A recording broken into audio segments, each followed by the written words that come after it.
Alhamdulillahi Rabbil Alamin.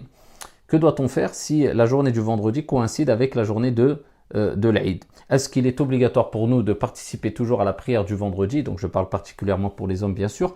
Ici, est-ce qu'il est obligatoire de participer toujours à la prière du vendredi alors que nous avons accompli la prière de l'Aïd? Oui ou non? Alors, Al-Jumhur, la majorité des savants et des écoles juridiques, ça c'est l'avis dans l'école de l'imam Malik, Al-Shafi'i, Abu Hanifa, ils considèrent qu'à partir du moment où la personne a participé à la prière de l'Aïd et qu'il fait partie des habitants de la ville, il a une certaine proximité de la mosquée, et qu'il n'a pas d'excuse valable pour rater la prière du vendredi, il est obligatoire pour lui aussi de participer à la prière du vendredi.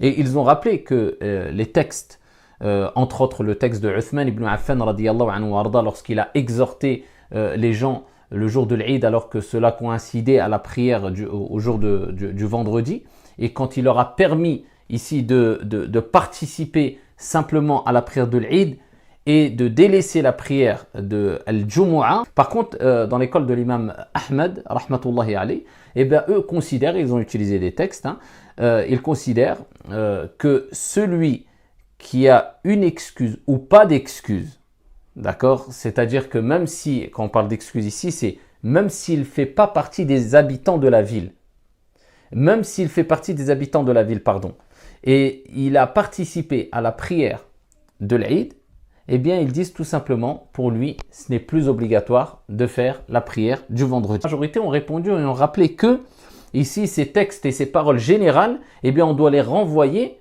ici à l'exception faite pour Ahlul Awali. C'est-à-dire les gens, comme l'a dit Uthman ibn Affan, il a bien précisé dans le texte qui a mentionné aussi dans le Muwatta de l'imam Malik rahimahullah ta'ala et dans d'autres recueils de hadith, eh bien Uthman a précisé que c'était pour les gens qui habitaient loin de la mosquée, loin des villes. Et bien là, à ce moment-là, pour eux, eh bien s'il y avait une gêne, s'il y avait une difficulté, ils avaient le choix. Celui qui voulait, il pouvait participer. Celui qui ne voulait pas, il ne pouvait pas. Il pouvait délaisser la prière du vendredi en gros. Donc qu'Allah subhanahu wa ta'ala vous accepte de nous toutes et tous nos actions, nos œuvres salutaires pendant Ramadan, en dehors du Ramadan, et qu'Allah Jalla wa Ala nous permette à toutes et à tous de prier à l'Aïd et de passer cette journée de l'Aïd dans une ambiance fraternelle, de joie et de sérénité et de paix. Barakallahu fina wa fikum. Wassalamu alaikum.